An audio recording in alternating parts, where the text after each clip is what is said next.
नमस्कार, आप देख रहे हैं धा न्यूज और मैं हूं अभिषेक मिश्रा। क्या उपेंद्र कुशवाहा जेडीयू को डील का डर दिखाकर तोड़ना चाहते हैं? क्या उपेंद्र कुशवाहा जेडीयू के नेताओं में डील का डर पैदा करना चाहते हैं और इस डर के सहारे नीतीश कुमार से अपना हिसाब किताब चुकता करना चाहते हैं, ललन सिंह से अपना हिसाब किताब चुकता करना चाहते हैं? उपेंद्र कुशवाहा क्या जेडीयू के नेताओं में यह डर पैदा करना चाहते हैं कि नीतीश कुमार अपनी पार्टी का विलय कर देंगे आरजेडी में,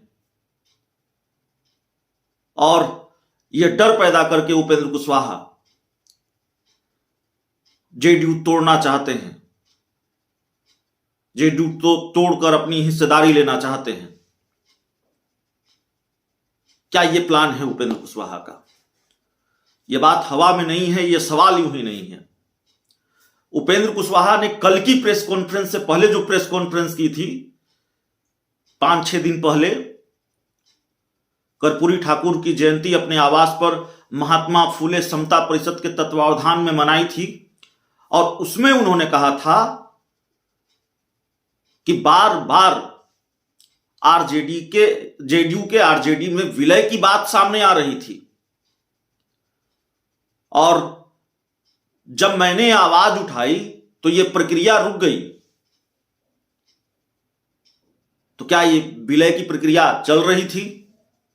उपेंद्र कुशवाहा ने कहा नीतीश कुमार को बयान देना पड़ा, और तब भी उपेंद्र कुशवाहा ने यह कहा था कि क्या डील हुई है बताना चाहिए। आखिर डील पर इतनी जोर क्यों दे रहे हैं उपेंद्र कुशवाहा? और कल भी उन्होंने यही बात दोहराई कि डील बतानी चाहिए, डील पर रुख स्पष्ट करना चाहिए, क्या डील हुई है। तो इसीलिए यह सवाल है कि उपेंद्र कुशवाहा चाहते क्या हैं?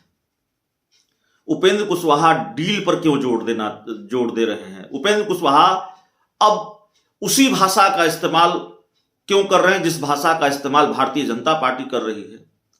क्या सिर्फ इसको इस तरह से देखा जाएगा कि चूंकि उपेंद्र कुशवाहा बीजेपी की भाषा बोल रहे हैं, उसकी वजह यह है कि उपेंद्र कुशवाहा को बीजेपी के साथ जाना है, यह तय हो गया है, या इसकी कोई और वजह है? इसकी कोई और वजह नजर आती है। मामला सिर्फ यह नहीं है कि उपेंद्र कुशवाहा को बीजेपी के साथ जाना है इसलिए वो बीजेपी की भाषा बोल रहे हैं। और बीजेपी की भाषा क्या है आप जानते हैं। लगातार भारतीय जनता पार्टी ये बयान देती रही है, भारतीय जनता पार्टी के बड़े बड़े नेता ये कहते रहे हैं कि जेडीयू का विलय आरजेडी में हो जाएगा, और अगर ऐसा नहीं हुआ तो जेडीयू विलीन हो जाएगी, विलुप्त हो जाएगी। बीजेपी के कई बड़े नेताओं ने बार बार ये कहा है। उपेंद्र कुशवाहा भी कह रहे हैं जेडीयू के विलय की बात सामने आई, हमने आवाज उठाई तो सब कुछ रुक गया, नीतीश कुमार को बयान देना पड़ा। तो इसीलिए यह सवाल है कि उपेंद्र कुशवाहा क्या जेडीयू के विलय का डर दिखाकर, जेडीयू नेताओं में यह डर बिठाकर वो अपनी हिस्सेदारी चाहते हैं, जेडीयू को तोड़ना चाहते हैं? इसीलिए सवाल है कि उपेंद्र कुशवाहा क्या आरजेडी के साथ जेडीयू की डील का डर दिखाकर, और डील क्या, तेजस्वी यादव मुख्यमंत्री बन जाएंगे, तेजस्वी यादव मुख्यमंत्री बन जाएंगे तो जेडीयू के कई नेताओं का भविष्य संकट में हो सकता है। जाहिर तौर पर यह परसेप्शन बनाने की कोशिश कि नीतीश कुमार अपनी पार्टी के किसी नेता को आगे न बढ़ाकर विरोधी दल के, और उस नेता ने जिन्होंने नीतीश कुमार पर न जाने क्या क्या टिप्पणियां की हैं, और उपेंद्र कुशवाहा ने कल कुछ बयानों का जिक्र किया, जिस तरह के बयान थे हम उसको दोहराना नहीं चाहते, यहां दोहराना ठीक नहीं होगा, लेकिन कहा कि तेजस्वी यादव ने क्या क्या कहा था नीतीश कुमार को लेकर। तो एक गुस्सा भी, एक आक्रोश भी पैदा करना चाहते हैं उपेंद्र कुशवाहा। यह भी प्लान है कि जिन्होंने नीतीश कुमार को न जाने क्या क्या कहा उनको नीतीश कुमार बढ़ाना चाहते हैं, उनके लिए कह रहे हैं इनको आगे करेंगे, वो महागठबंधन के नेतृत्व करता होंगे 2025 में। तो ये सारा प्लान क्या उपेंद्र कुशवाहा का है? क्योंकि देखिए, उपेंद्र कुशवाहा अब जिस पार्टी के संसदीय बोर्ड के राष्ट्रीय अध्यक्ष हैं, अभी तक तो हैं, तो जिस पार्टी के संसदीय बोर्ड के राष्ट्रीय अध्यक्ष हैं, उस पार्टी के प्रदेश अध्यक्ष उमेश कुशवाहा उपेंद्र कुशवाहा को लेकर क्या कहते हैं? उस पार्टी के प्रदेश अध्यक्ष उमेश कुशवाहा कहते हैं, उपेंद्र कुशवाहा जब आटा दाल बेच रहे थे तब नीतीश कुमार ने उनको फिर पार्टी में लाया। तो ये हालत हो गई है उपेंद्र कुशवाहा की जेडीयू में। और अगर बावजूद इसके उपेंद्र कुशवाहा ये कह रहे हैं कि वो जेडीयू नहीं छोड़ेंगे, तो उसकी क्या वजह है? एक वजह तो हमने आपको बता दी है कि उपेंद्र कुशवाहा जेडीयू इसलिए नहीं छोड़ना चाहते, छोड़ेंगे तो एक तकनीकी दिक्कत है, विधान परिषद की सदस्यता चली जाएगी, पार्टी निकालेगी तो सदस्यता बच जाएगी, और जाहिर तौर पर अगर विधान परिषद के सदस्य रहेंगे तो बंगला भी बचा हुआ रहेगा। एक मामला यह है। दूसरे और भी कई मामले हैं।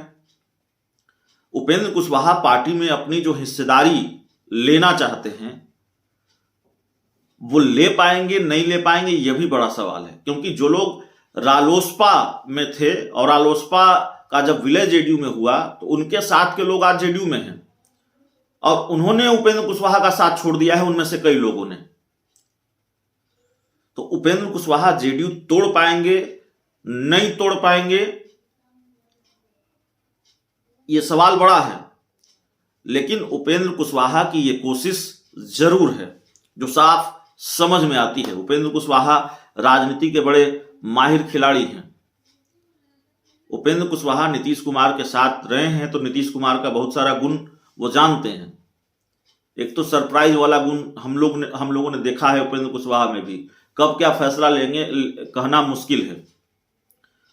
वो कहते रहे कि बीजेपी में नहीं जाएंगे, बीजेपी में नहीं जाएंगे, और एम्स के अस्पताल में बीजेपी के नेताओं से मुलाकात हो रही है, और जाहिर तौर पर मुफीद ठिकाना बीजेपी ही है। तो यहां सब कुछ क्लियर हुआ, यहां का सारा हिसाब किताब चुकता हुआ, तो उपेंद्र कुशवाहा बीजेपी के साथ ही जाएंगे, इस बात की भी पूरी उम्मीद है। तो उपेंद्र कुशवाहा जो कहते हैं वो बिल्कुल नहीं करते, जो नहीं कहते वो बिल्कुल कर देते हैं। यह भी एक रिकॉर्ड है उनका। तो अब वो डील की बात बार बार कर रहे हैं, और लगता है वो आगे भी करते रहेंगे। जेडीयू आरजेडी के विलय की बात बार बार कर रहे हैं, और लगता है वो आगे भी करते रहेंगे। क्योंकि जो बात समझ में आती है, उन्होंने इस चीज को हथियार बनाया है, और इसके सहारे वो जेडीयू को तोड़ने की कोशिश करेंगे, कर सकते हैं। तोड़ पाएंगे नहीं पाएंगे ये बड़ा सवाल है। और अभी जेडीयू में उनका रसूख वैसा नहीं लगता कि वो पार्टी तोड़ दे, जेडीयू के विधायक तोड़ दे, जेडीयू का कोई विधायक उनके साथ खड़ा है। मौजूदा वक्त में ये बात बहुत आम है, बहुत आसान है इसको समझना। जेडीयू तोड़ सकता है कोई, तो वो खुद नीतीश कुमार या ललन सिंह तोड़ सकते हैं। कोई तीसरा व्यक्ति नहीं है जिसके साथ जेडीयू के विधायक सांसद खड़े हों और जिसके कहने से वो टूट जाएं, कि किसी खेमे के साथ चले जाएं, किसी तरफ चले जाएं।